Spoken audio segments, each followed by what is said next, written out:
මේ 2025 බැච් එක තමයි මගේ වැඩිම 150කට වැඩි ළමයි ප්‍රමාණයක් ලියපු පළවෙනි බැච් එක. සහ මගේ පළවෙනි තියරි බැච් එක in here after the corona pandemic sailing pen එක මම පටන් ගත්තේ 25 first theory batch එක. අනිත් ඔක්කොම අර RTPC හරි ඒ වගේ දෙකක ලයින් එකකින් ගහපු ඒවා. 24 එහෙම මාස 8යි ගේන්නේ.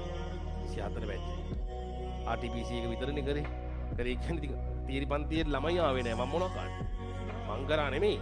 ළමයි නෑ. මට හොඳට මතකයි 2024 පන්තියේ පළවෙනි දවසේ මම ෆොටෝ එකකුත් ගහලා තියාගත්තා.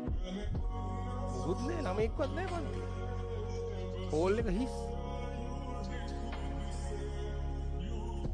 එදා මං එදා නතර කරා නම් එහෙම පන්ති කෙරුවාව අද මොකද වෙන්නේ? එදා මානසිකව වැටිලා. අයියෝ ඉතින් මම මෙච්චර ඉගෙනගෙන මෙච්චර කරලා මුන්ට යකෝ ළමයි මේක යකෝ මෙහෙමවත් ළමයෙක්ට එන්න බැරි නම් මේ පන්තියට මුන්ගේ මෝඩකම කියලා ඉතින් හිත හිත ඉන්න පුළුවන් මට. කවන්න නැහැ ඉතින් එහෙම වෙනවනේ මිනිස්සුන්ට. ඒක මගේ පන්නරය වෙන්න ඇති මගේ හයිය. මෙහෙම ඉන්න මේ වගේ තැනකට ඉංග්‍රීසි මීඩියම් ළමයි ගේන්න මට මේ හයිය දෙන්නත් ඇත්තේ සමහර විට එදා ඒ දවස. හරි. හැබැයි එදා මම ඒක නතර කරා නම් එහෙම අදත් එදා වගේම තමයි.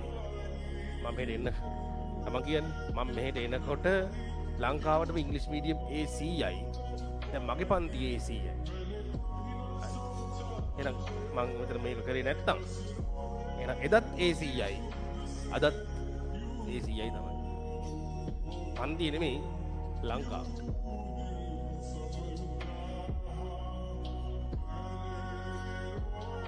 ඉතින් දැන් ඉතින් ප්‍රශ්නයක් නැහැ. දැන් නම් ඉතින් මොකක් හරි නිකන් කියත් ළමයි 100ක් විතර එනවා ඉතින් පන්තියට.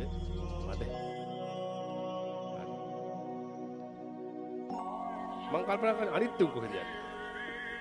සාමාන්‍යයෙන් මේ කොළඹ අපිට ඉන්නවා ළමයි 600ක් විතර කෙමිස්ට්‍රි කරන. 600.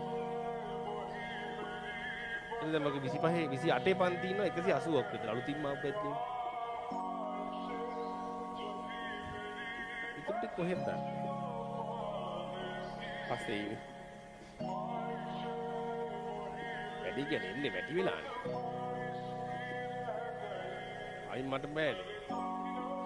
දැන් ඔය ඕගොල්ලෝ මෙතන ඉන්න ළමයිම කී දෙනෙක් මගෙන් අහනොත් දැන් සර් මම මොකද කරන්නේ? සර් මම රෙකෝඩින් බාන්නද? මම අරක බලන්නද? මේක බලන්නද? හරි. මම දැන් මොකද්ද බං මේ මාස 4ට කියන්නේ? දැන් අපේ ඔය පහුගිය ඔය කොල්ලෝ ටිකක් ඉතින් ඊයේ පෙරේදා අපේ පන්තියේ ඉන්න ඔය පිටිපස්සේ ඉන්නවා මට පේනවා. මේ ගිය සතියේ පෙන්නුවා ඇවිල්ලා ලකුණු. එකිට 24යි, අනිකට 21යි, අනිකට 10 15යි. හරි. සහ හැබැයි මම ඒ තුන් දෙක දුන්නා අවුලක් නැහැ. අපිට A එකක් B එකක් probable කියලා දෙනවා මම. උන් කල්පනා කරනවා ඉතින් මූට පිස්සුද? මේ 15යි මට තියෙන්නේ. මට කොහෙද A එකක් එන්නේ වගේ හිතෙන්න පුළුවන්. ඈ මම දන්නවනේ මුන් අවුරුදු ගානක් තිස්සේ මේක අස්සේ ඉඳන් ඉන්නවා. මුන් ගාව මං උන් ඉගෙන ගත්තේ නැතත් උන් කරේ නැතත් උන් මේක අහන් ඉඳලා මං කියන දේවල් උන්ගේ ඔළුව ඇතුලේ තියෙනවා. හරි. අපි සෙකන්ඩ් පාර මේ වටේ ගහනකොට මේ දෙවෙනි වටේ ගානේ ගහගෙන යන්නේ. මේක ගහගෙන යනකොට ඌ යම් කිසි තැනකට දියුණු වෙනවා. ඔය සෙකන්ඩ් ටයිම් එකකින් ඇටැක් වෙන්නේ නේ. ඉපස් ලියනවා. ඔය වගේ වෙනකොට එනවා ටික ටික. එහෙම ඇවිල්ලා මම දන්නවා තව මාස කීපයක් යනකොට මාස දැන් මම ඊයේ කිව්ව මාස 3යි අපිට අර බලා ගන්න විදිහක් නැති එකයි අවුල. නමුත් ඉතුරු මාස 3-4 යනකොට අපි දන්නවා ඒ ළමයි 60 A level පේපරේ ලකුණු 160ක් කියන ලකුණ පාස් කරනවා. හරි. දැන් මං අද මේ අද ඔයගලන්ට හම්බ වෙනවා මගේ රිසල්ට් මේ හදපු ඒ ලීෆ්ලට් එක. ඒකේ මේ ඒ ගාන හරි බීට් තියෙනවනේ 25ක් විතර මට මතක නෑ හරියට. බීට් 25ක් විතර තියෙනවා. ඒ මට එවපුවා. මට එවපු නැති ඒවත් තමයි තියෙන්නේ ඕන්න. එවන්නෙත් නෑනේ බී ඒවා.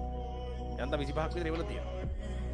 ඒකත් බලනවාකදී අපි තුමු ඒ 100 අර 25 125යි කියලා. ඉතින් මද ඇයි.